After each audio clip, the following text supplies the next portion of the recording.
Show number 150.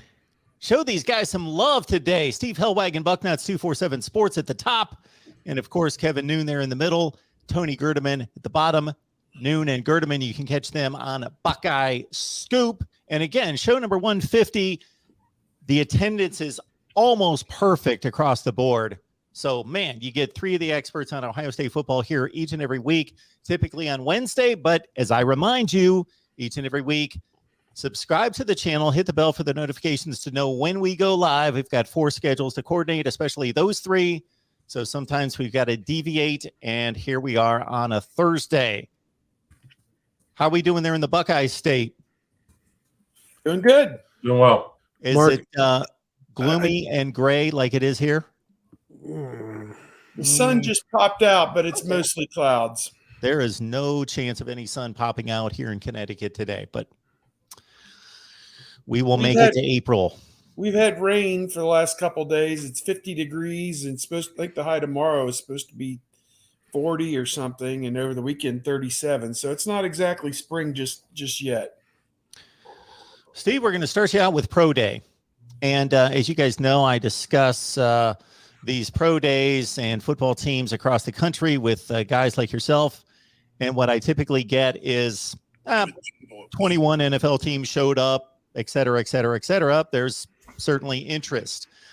This Ohio State program seems to do pretty well when it comes to NFL prospects. So every NFL team deemed it pretty worthy to show up for this 11-player workout. Yeah, and it was pretty remarkable, I think. I was there for a good bit of it yesterday. You had guys at pretty much every position. You didn't have a quarterback, obviously, because C.J. Stroud has one more year to go until he can declare for the draft. And you didn't have any defensive backs because they didn't lose any defensive backs who are going to the NFL or the pro level. Sevyn Banks, it seems, is transferring out of the program, but otherwise nobody who's really leaving the program. So there were people pretty much every other position group that are working hard to try and make their case, and had some guys there yesterday who weren't invited to the combine, like Master Teague. He was one, a running back, 5'11", 221 pounds. He was measured in at, ran a 4.44 40, 36-inch vertical jump, and led everybody with 27 bench press reps. He did everything, but lift the building up and on his put it on his back. He was very impressive yesterday, and it makes you wonder if he's a guy that could sneak into one of the late rounds, perhaps as a running back selection, just on athletic ability and kind of an outstanding specimen. Even though Ohio State fans will tell you he never hit the hole, doesn't have vision, and not a home run hitter. But whatever.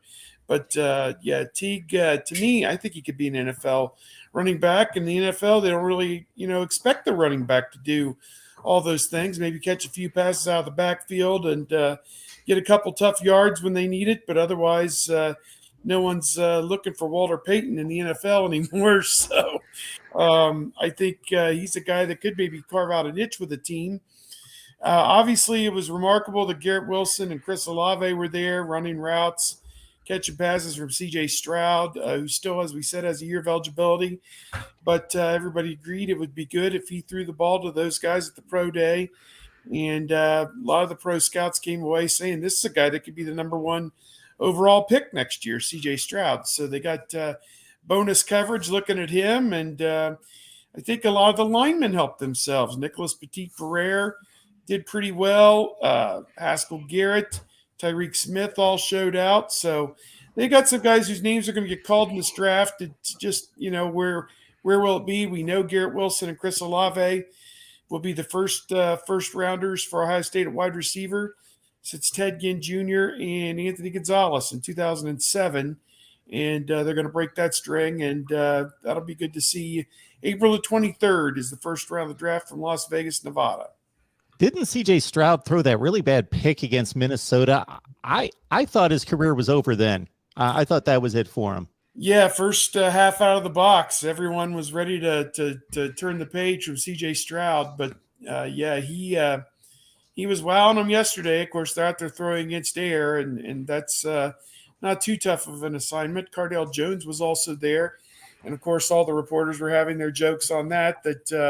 He's re-entering the draft now, Cardale Jones, and hopefully his second NFL career will go better than his first. But maybe he got a free agent invite or an XFL invite out of this. Who knows? Well, we saw a few years ago Troy Smith threw to pro day years after his draft, but the Master Teague stuff. I talked with a scout, and he still thinks like he's too stiff upper body, too stiff lower body. Can he be a late round? I think you go back to Raymont Harris made the Bears based on his special teams stuff and his ability there, and then became a starting fullback and then eventually a starting running back and had to work his way up. I could see maybe Master Teague having a role in special teams or something like that. I don't think he's as good as the ultra back though. Raymont Harris, one of my all-time favorites.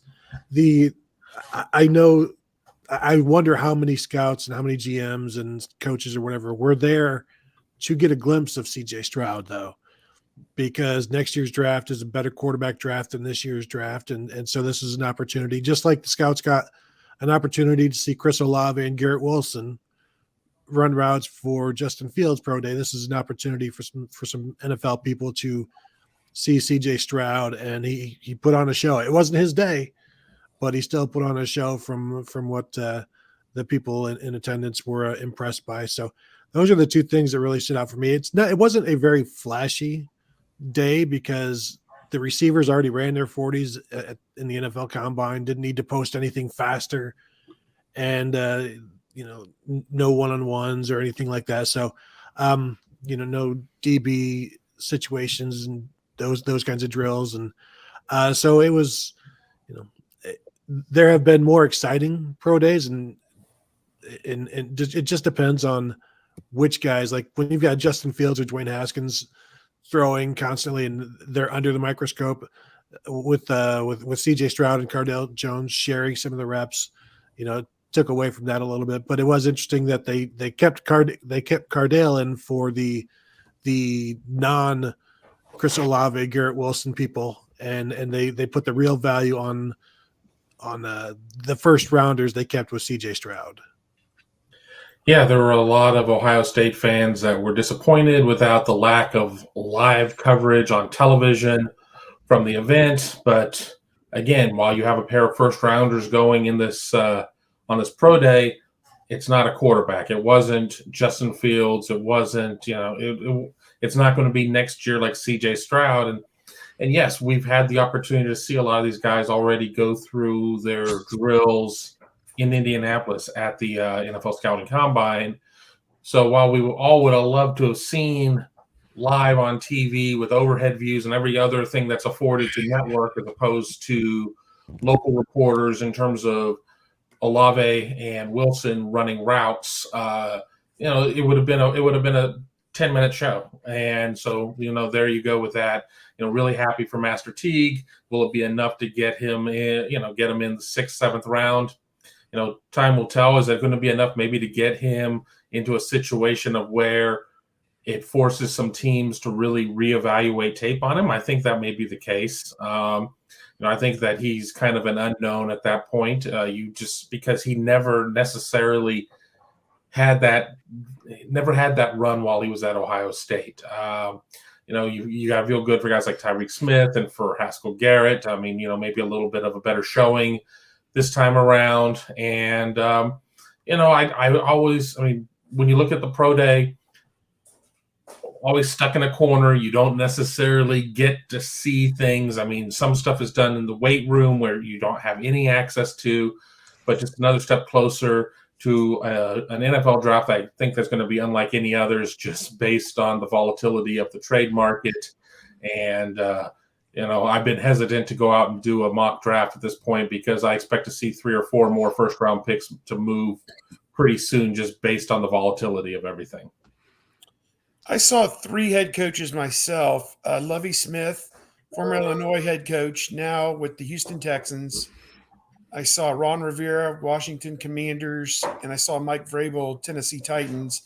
There may have been others. I'm just not entirely sure, General managers, I don't know. I wouldn't know a lot of them to see them, but I do think most, if not all, teams were accounted for at the pro day. I believe it was estimated around 115 pro personnel were on hand for the day, and it just kind of shows again. I think when you have first rounders like Wilson and Olave, that is what kind of rocks the vote, because those guys have tremendous trade value, those spots, either up or down, to get those kind of players. So all 32 teams are kind of involved in the first round. And then from there, just kind of figures what your flavor is from that point on, what you need and what you like. And Lovie Smith in particular spent a lot of time with Tyreek Smith. They went over and sat down on the bleachers and talked life and football, I would presume, for a while. So I thought that was kind of cool, because I've always been kind of a Lovie guy, even though I know he didn't do all that great at Illinois, but I go back with him all the way to 1995 when he coached at Ohio State with John Cooper. So I like to see him do well, even if, I guess he didn't get many opportunities, in the Big Ten with Illinois. But at any rate, very interesting day yesterday. As I said, I thought Tyreek Smith, he ran a 4.8640 at 255 pounds. That was pretty good. 34-inch vertical jump. So, maybe his best football is ahead of him. That'd be good. Haskell Garrett, 5.07 40 with 24 bench press reps. I thought that was pretty good for him. Nicholas Petit-Ferrer is 6'5", 316 pounds, and had 24 reps on the bench press. He's kind of your prototypical offensive tackle. I don't know that he's a first rounder, but I think he's a second round guy that could play about 10 years in the National Football League. So you got some guys there that are going to go in the first, well, maybe not the first day with the first round, other than Wilson and Olave, but some guys on day 2, which I think is rounds 2, 3, maybe 2, 3, and then is it 4, 5, 6, 7 on the last day? I don't know, one or the other, but should be a lot of guys taken once again this year. On the Master Teague front, I'll often hear a scout make a comment, let's say about a defensive back or a wide receiver, the hips are stiff, and this is not a trained eye, but this is a guy that watches as much football as anyone on TV. But you take a trained eye, a coach, he's watching as much football as we watch, times 100 or 1,000, because they're watching all the practice reps and they're seeing things that I personally can't speak for you guys, can't see, where, okay, that guy's got stiff hips. But Master Teague is an example of a guy where the scouting reports and what are typically subtleties that they see in these players are obvious to everyone. Yes, Master Teague runs stiff upper body, straight ahead, and it's obvious. Yeah, you watched the inability to cut, certainly not on a dime, but everything has to slow down whenever he was making a move. And that's, that's been evident for a while. And each year he would talk about working on his agility and working on that and getting better. And I don't know that it ever happened. And, his best success came backing up J.K. Dobbins and carrying the ball in the second half of those games in 2019. And, he had the job to start the 2020 season, lost it to Trey Sermon. And it just didn't really ever blossom for him. And I keep thinking back to when he was camping at both Alabama and Ohio State trying to get an offer, and he got an offer from Ohio State and he didn't get an offer from Alabama. And I think you're seeing why. You saw why over the last few years of just the slowdown before the buildup or the cut. It seriously hampered his ability to be as explosive and dynamic as they needed.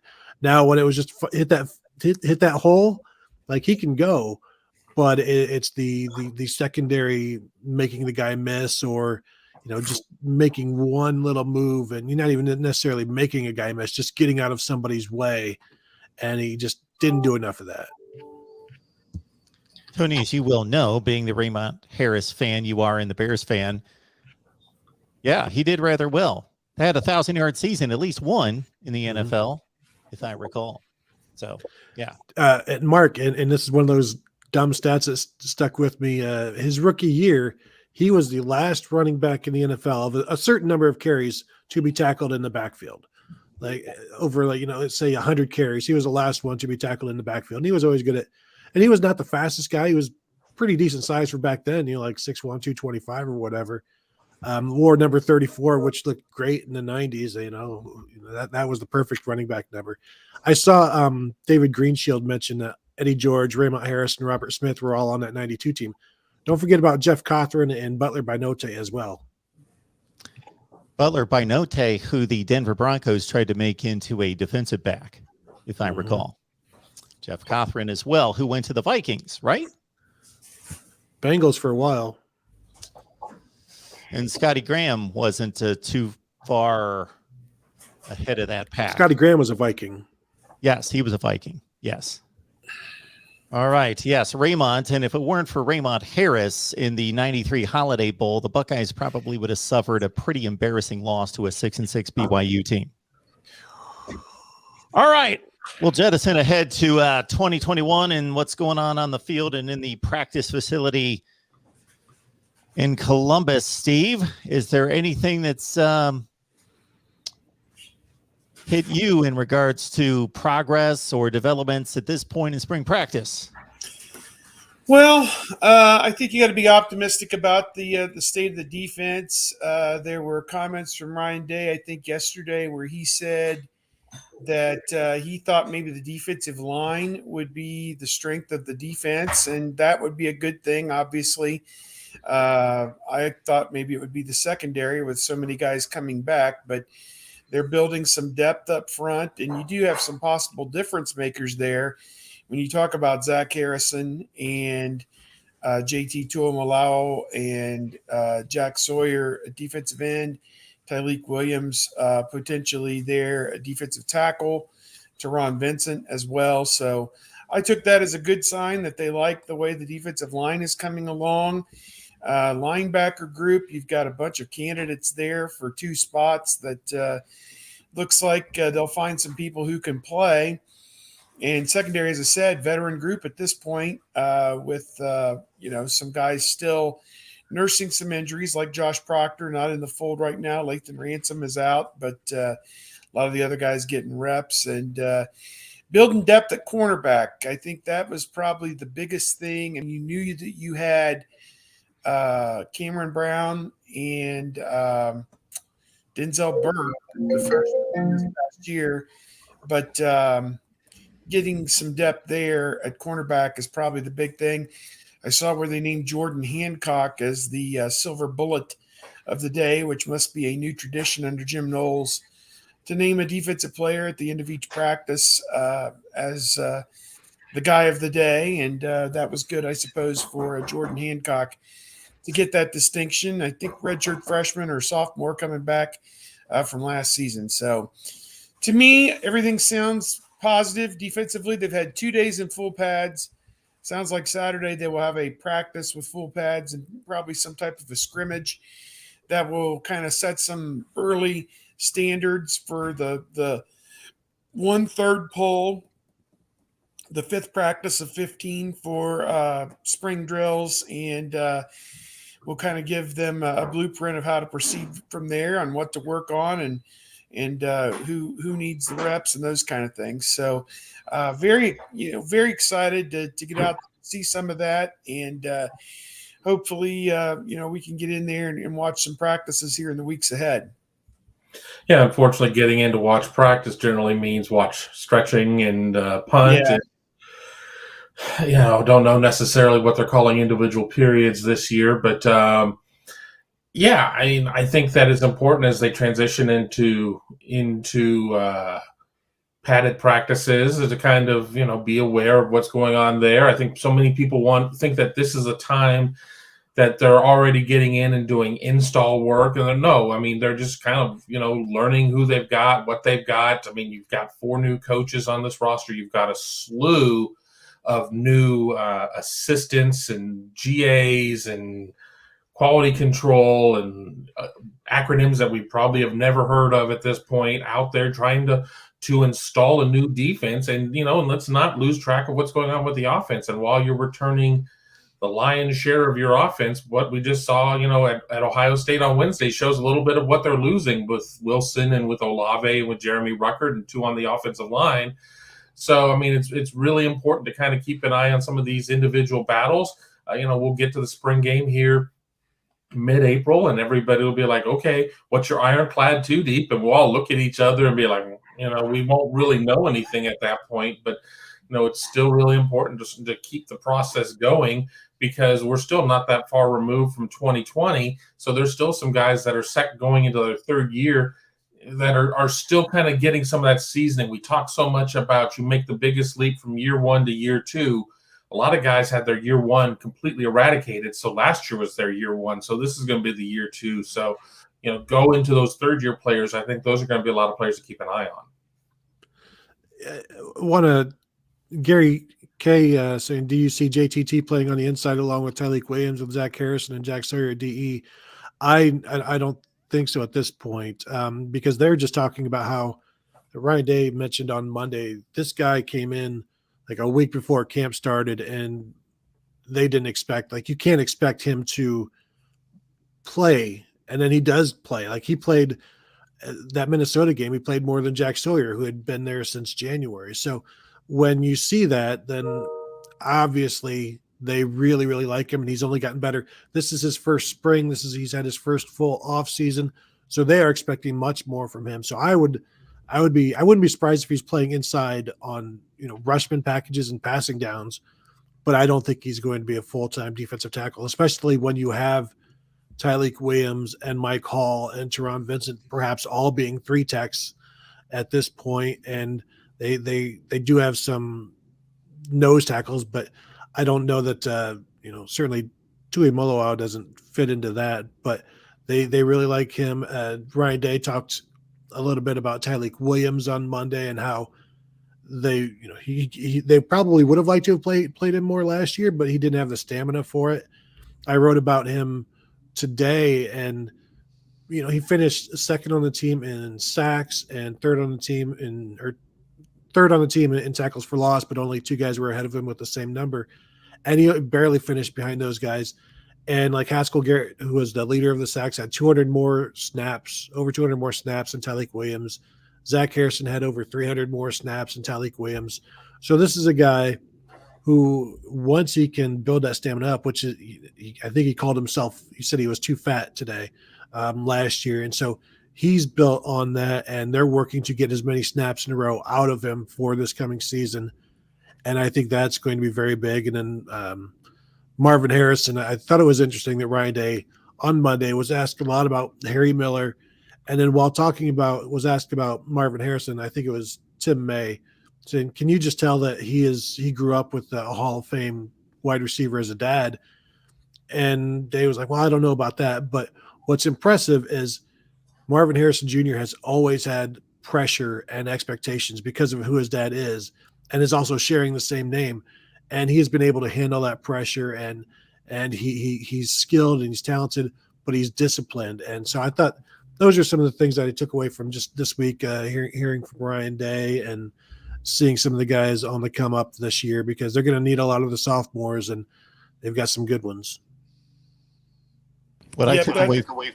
That was a good point there by Tony about Marvin Harrison Jr., about Coach Day seemed very high on him in his comments yesterday, and obviously we saw in the Rose Bowl that he's just itching for a chance to jump out of his dad's shadow, out of the shadow of Chris Olave and the guys that were there this past year. So I look at it only a positive thing that he's ready to take that next step this year and become one of the top receivers for the Buckeyes, if not the Big Ten this coming year.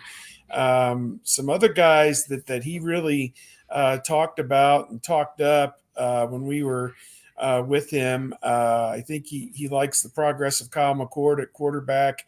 Devin Brown's still kind of getting his feet wet there as the 3rd quarterback, as a true freshman, but really likes what those guys are doing in support of C.J. Stroud. And beyond that, Donovan Jackson, his name came up as an offensive lineman who's really coming on since Harry Miller will not be with the team this coming year, as we know. Kind of opens up a spot. I think a lot of people figured that Harry Miller would move back in at a guard position, but the situation with Harry Miller, basically retiring from the game of football opens up a position there at guard. And to me, it's Donovan Jackson's job, I would assume, to take that over with Paris Johnson going to tackle and Matthew Jones playing the other guard spot. So it's going to be an interesting spring to see how that offensive line kind of comes together. And, I had people in my chat wondering, they were great in pass protection, not so great in run blocking or physicality last year. Now that you've got actual guards playing the guard position, will the pass protection suffer? And I said, it doesn't have to. I think that you'll have essentially 4 future NFL offensive linemen, although Jackson's just kind of getting started out. But I think the other 3 are going to play in the NFL, and Whippler, if he continues to grow and develop, might be an NFL center one day. To me, you've got NFL caliber offensive linemen in the program, and I don't think the pass protection has to suffer just because you're playing regularly fitted guards as opposed to tackles at guard. You got to be able to do all of it. So, to my way of thinking, I don't think that they're going to suffer one bit because of that. My takeaway from what Kevin had to state was that starting next week's show, I'm going to hit Kevin up for a 2 deep roster on both sides of the ball. I think I'm going to be sick next week. I'll be demanding that. Ferris has an interesting question, and Ferris is a Michigan fan. He's got a couple interesting questions. He's going a big picture here with both of them. One is the recent success of Cincinnati can't be discarded. Does this change, Kevin, the landscape of recruiting for Ohio State? Is there any impact from what Luke Fickell's doing? No. If you look at the recruiting rankings, that's a fair answer.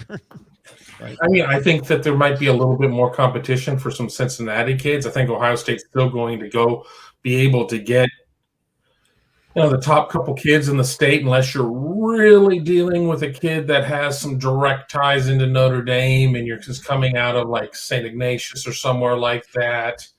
But I don't really see a situation of where if Ohio State is all in on a kid and Cincinnati moves in, that Cincinnati's going to beat out Ohio State. I mean, even if it's in Cincinnati's backyard. I mean, I just don't see that situation. I don't see a move to the Big 12 changing all of that. I mean, okay, there was a day where a lot of it was a matter of I want my parents and my family to be able to see games on television.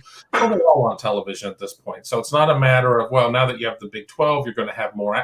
You're not really going to have that much more access. Where there's a will, there's a way. You're going to be able to find games in the American Conference as you're going to be able to find in the Big 12, as you're going to be able to find in the Big 10, just different channels.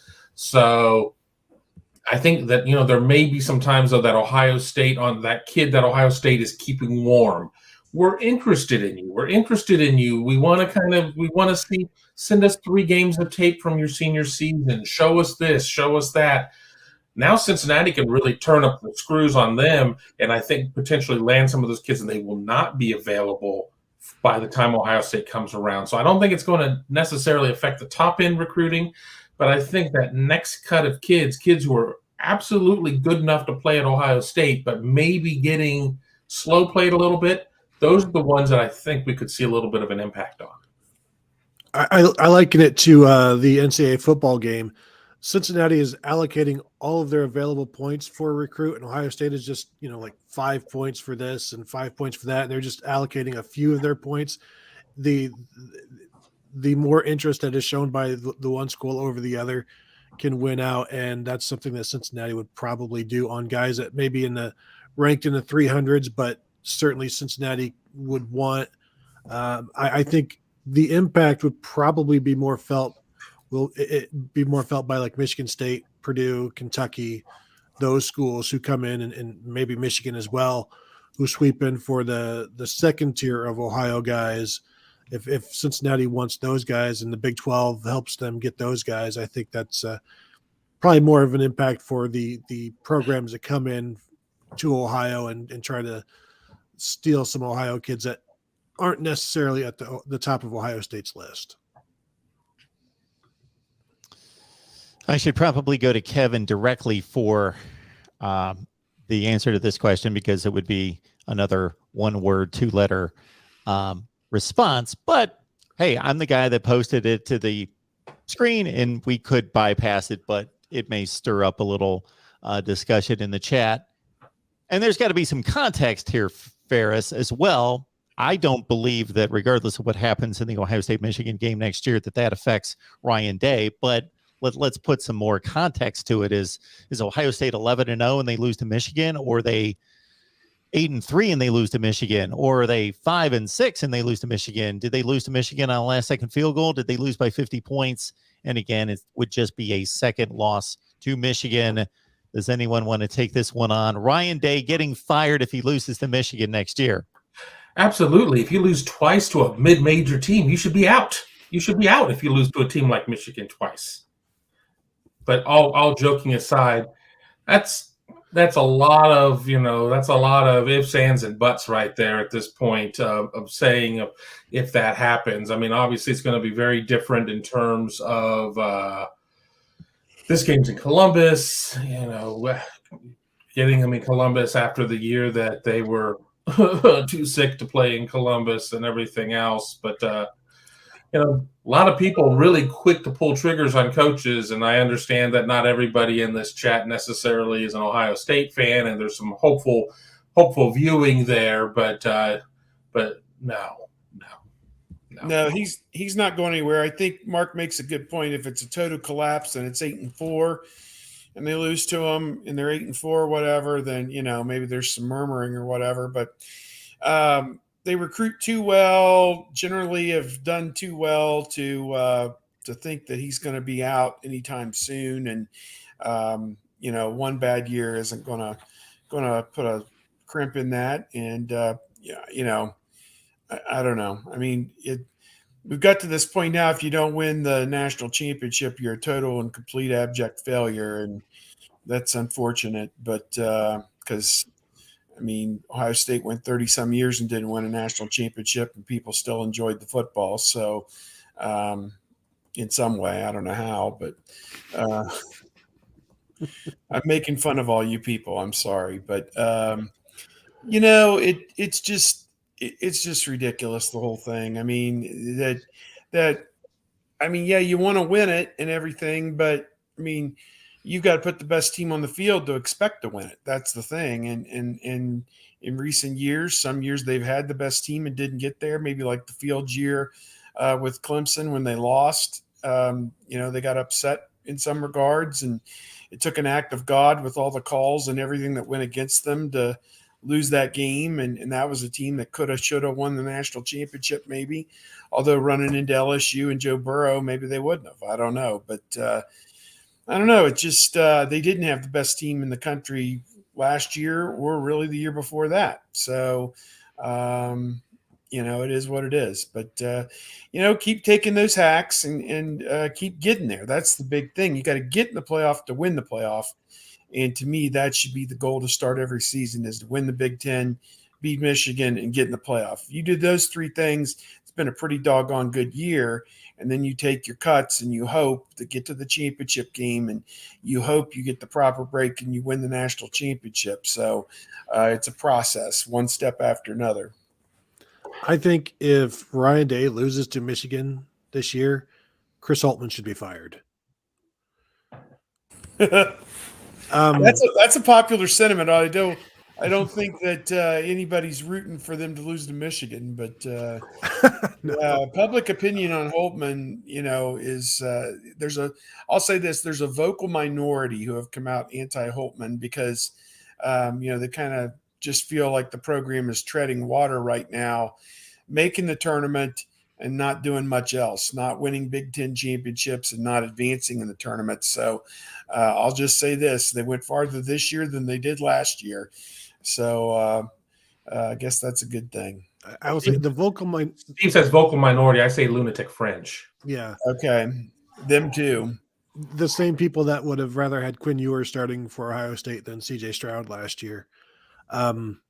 But also, like, whatever happens against Michigan, is that really a measuring stick? I mean, Tom Amstutz at Toledo beat Michigan and still got fired. It's like, that's no way to measure anything. We could also put it this way. Michigan's most famed, legendary, popular, and by most measurements successful coach, Bo Schembechler, coached for 21 years. He didn't win a national championship. I got 2 words for you. Go Villanova. All right. I will be looking for more questions as we go through the chat here, but I'm going to serve this one up. Tony, why don't we start with you? Jim Knowles, and I caught most of this perspective on both of your sites, Buckeye Scoop and on Bucknuts, from a number of articles.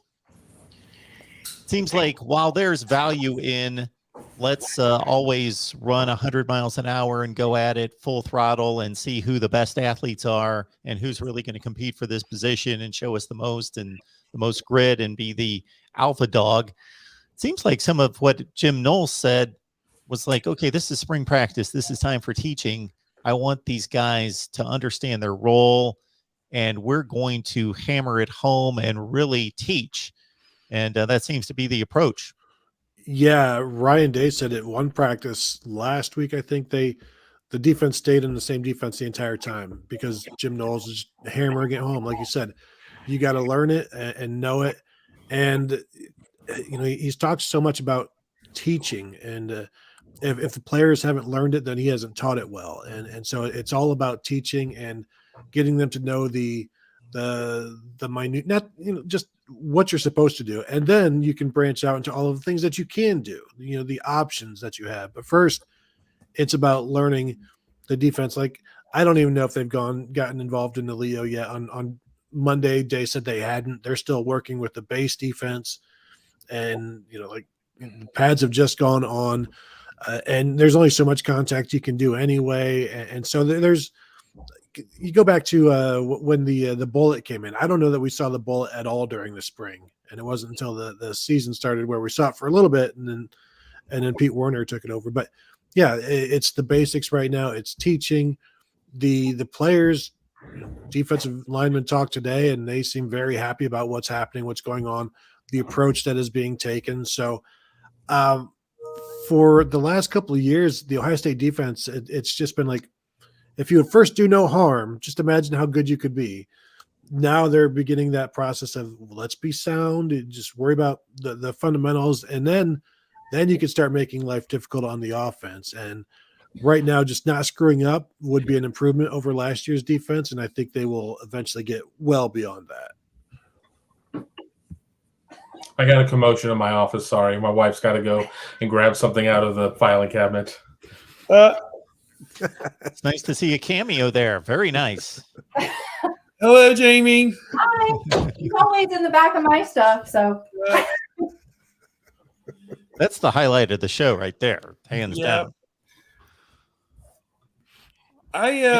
I'm emboldened by what I hear of what Knowles is doing. They are going one step at a time, working on the fundamentals of tackling, installing the defense, figuring out who can play and who can fit in the defense. And I think it's going to be a process where you're not going to have all the answers at the end of this spring. I think you're going to have to go into the beginning of preseason practice to start to get to the bottom of it. So I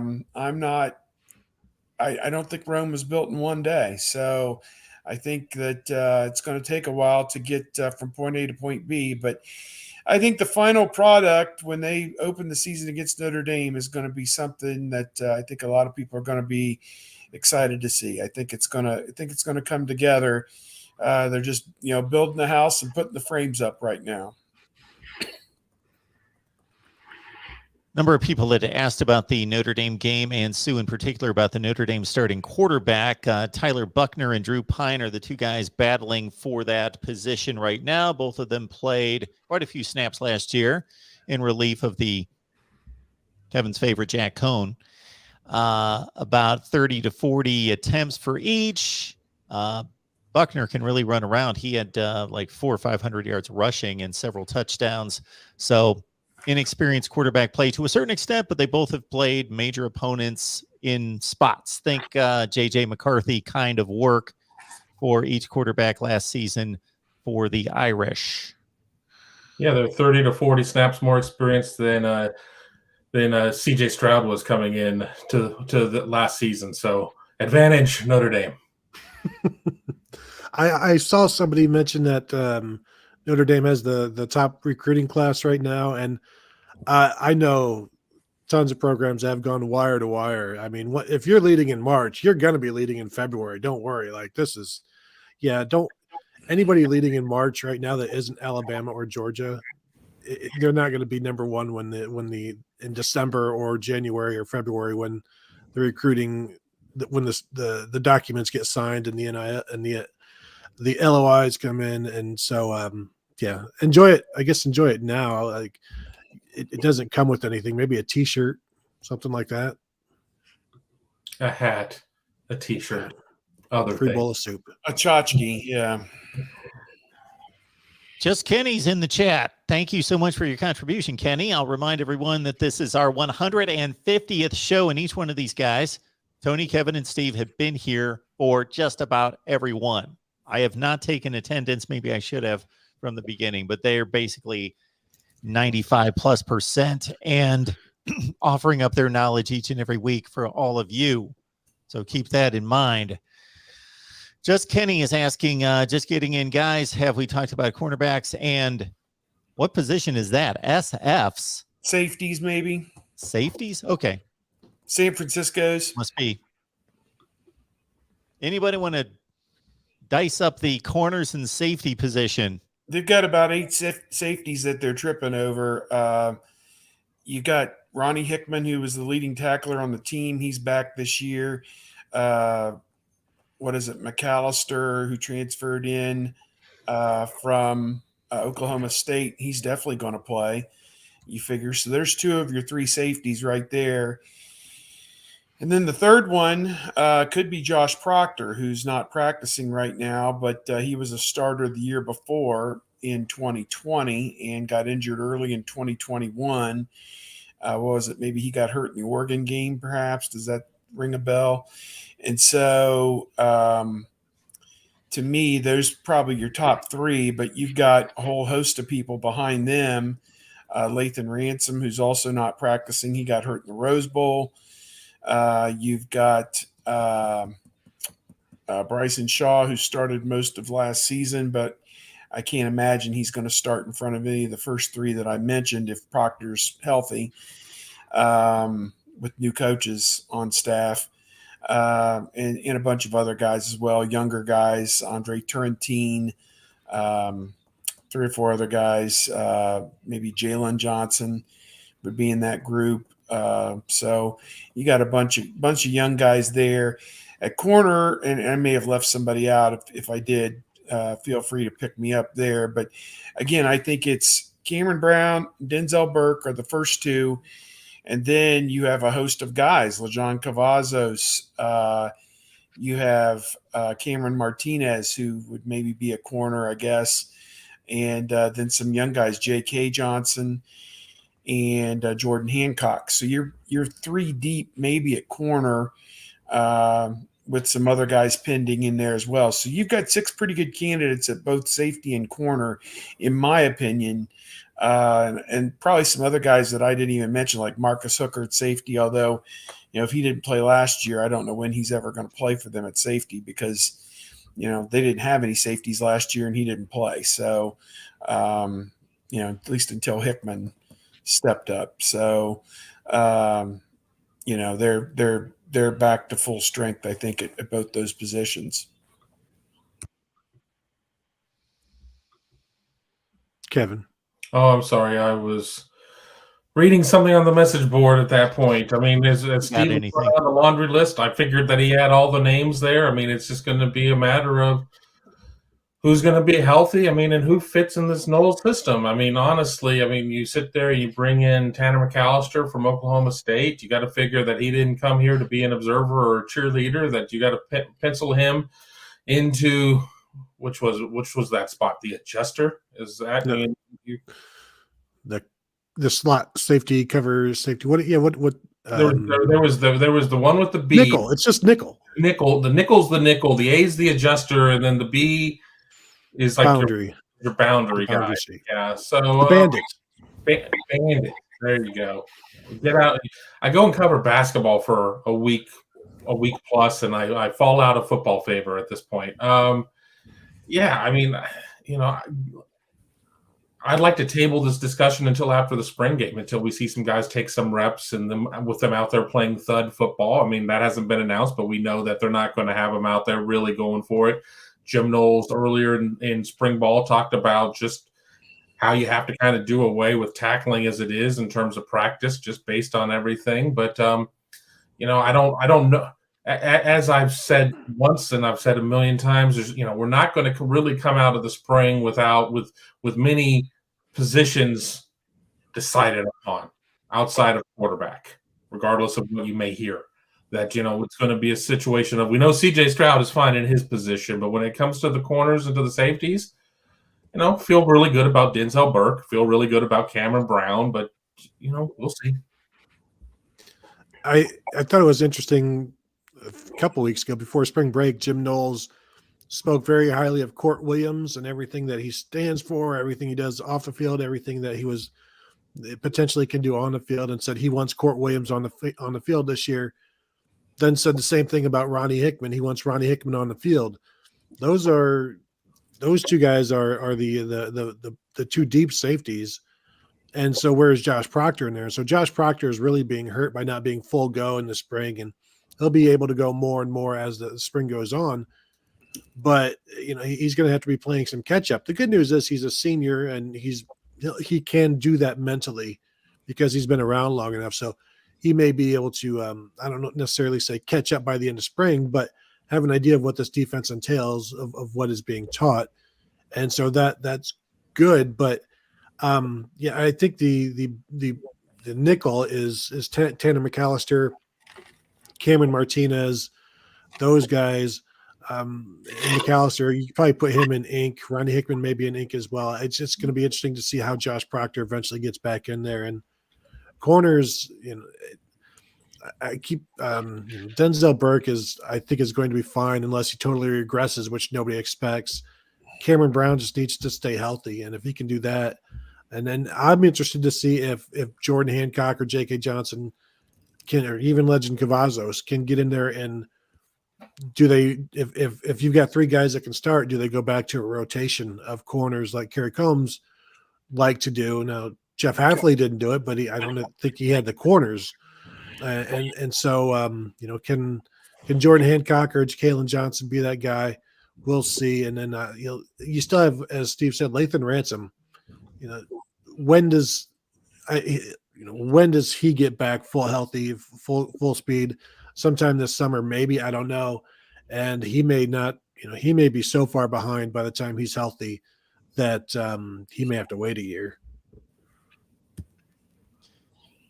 Got a question coming in from Gary. Do any of you three have concerns with the offensive line recruiting after this season, since DeJuan Jones and possibly Paris Johnson will be gone with no real depth at offensive tackle? Well, the Ohio State made a change at offensive line coach, and I don't necessarily think that you could sit there and say that the offensive line was playing poorly under Studrawa, but I think you could certainly say that the offensive line recruiting was inconsistent. They're going to need some guys that have been in the background step up, and they're going to need to go out and they're going to need to recruit better at the position. I mean, we're just going to call it what it is. The recruiting has not been consistent. There have been too many misses. There have been too many players that Ohio State was a prohibitive favorite for, only to be caught, passed, and discarded. And they just can't have that anymore. Justin Fry comes in, has got a good reputation as a recruiter, as well as a as a position coach. And I think that there's not a position on a college football staff like offensive line where for the most part, you're either a killer recruiter and an okay position coach or the opposite. Or the third option is you're just not good at either. I don't know. The ones that are good at both are unicorns. And I think Ohio State may have a unicorn, but I'm going to reserve my final statement on that until I see a class or two out of them. So concerns, always. But I think you're always concerned about recruiting every position every year, because the second you take your eye off the prize, it's the second that everything goes to hell. So I think you're concerned, but I think there's reason to feel good. Yeah, I think the issue on the offensive line is you've got next year, if they do lose Paris Johnson and Dwan Jones, you've got a bunch of right tackles and guards. And so you've got to find something that works. Now, I thought it was interesting, Kevin Wilson, first day of spring, talking about possibilities at left tackle. If Paris Johnson can't do it, he mentioned Donovan Jackson. So that's a guy to watch maybe next year to step into that. He'll be starting at right guard this year, and then maybe just do what Paris Johnson did and move to left tackle. And, he's only 6'4", but he's mobile as heck. And really, Ohio State, Jamarco Jones was 6'4", and he did just fine.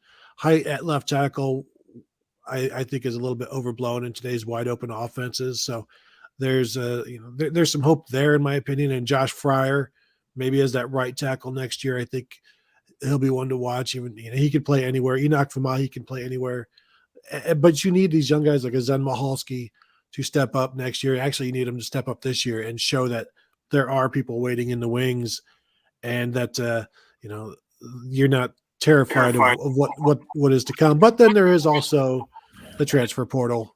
If there's anybody out there, which is the real question, is there anybody out there at the time you need them? They were fortunate Justin Fields was out there, and they didn't end up with somebody like Jalen Hurts.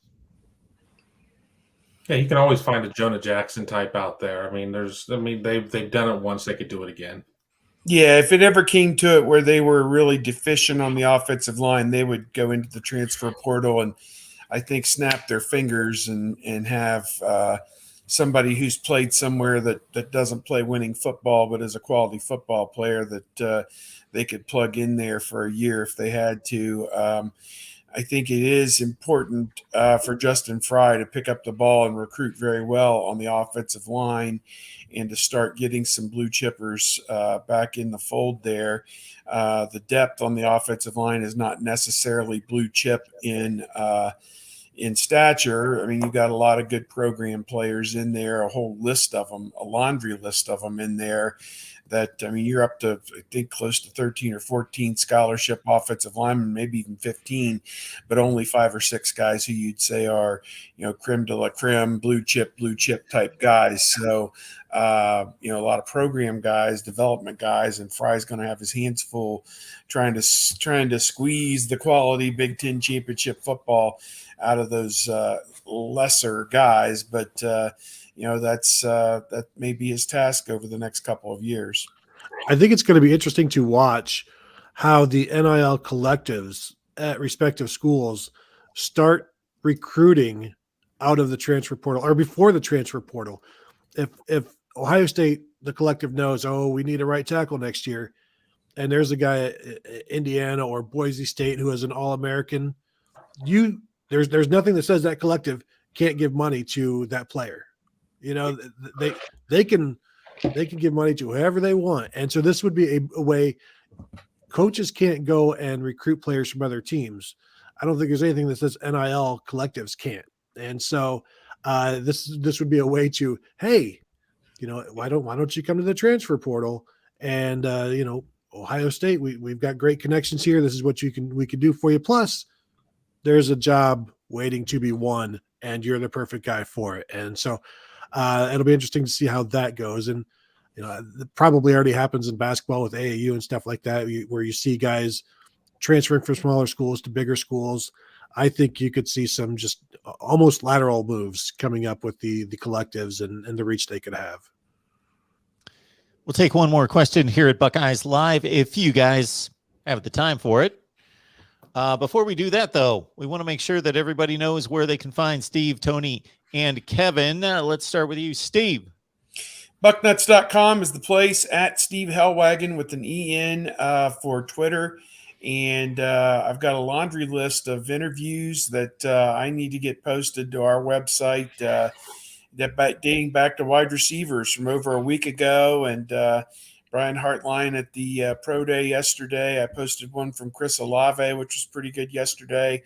And then some defensive linemen who we talked to today, Zach Harrison and a few others. So we're going to have all that stuff going up here over the weekend, and a steady stream. There's never a lack of things to talk about at Ohio State when it comes to football and recruiting and even basketball right now. So we will continue to do our best to stay on top of it, knowing it is a losing battle at this point.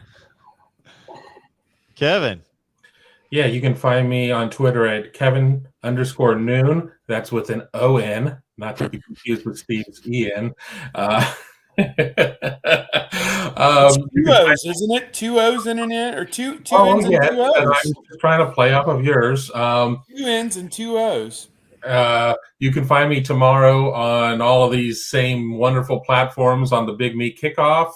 We're going live, so would look forward to seeing y'all there. My phone is ringing. Just that phone call really just knocked my wheels off right there. Lots of stuff. Find me at Buckeye Scoop. Find me on Twitter. Yeah, you can find me at Tony Gerdeman AN there, as you see on the bottom of your screen on Twitter. Just dropped an article today about Tyleek Williams and his efforts, the desire, the need for him to get into better shape, and that's what they're working on, and what that could mean for the Buckeyes this year. Mark Rogers, no D, Rogers. Almost everybody screws that up. Rogers, like Buck. Well, I don't know. I'm not even going to try to go through the famous Rogers, like whether Kenny. it be Kenny, Buck, or Aaron. But no D. All right. NBA fan, do you think this year they'll go back to deeper wide receiver rotation, Alabama 2018? Thoughts on plans for how deep the wide receiver rotation go in the future, since you're stacking premier talent year in, year out, maybe 5 to 6? Well, I think you got to have 5 or 6 to do that. And I think what he meant was a la 2018 when Olave, Yes. when Olave finally joined the party at midseason. You did go 5 or 6 deep then with McLaurin and Campbell and KJ Hill and Paris Campbell. If I didn't mention him, I don't know. I lose track. Mac and Ben Victor, et cetera, et cetera, et cetera. But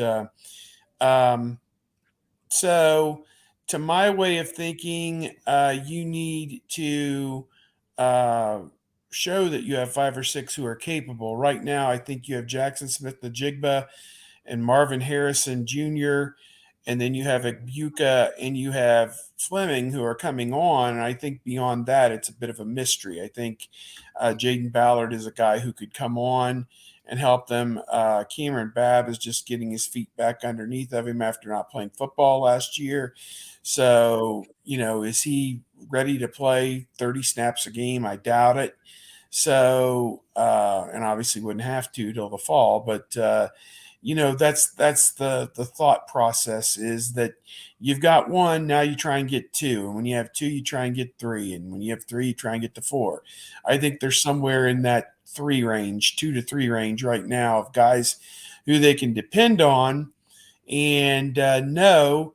And to get to 5 or 6, they've still got a little ways to go. I don't think they're quite there just yet, but with Brian Hartline bringing the lads along, I think that the odds are pretty good that they'll get to at least 4.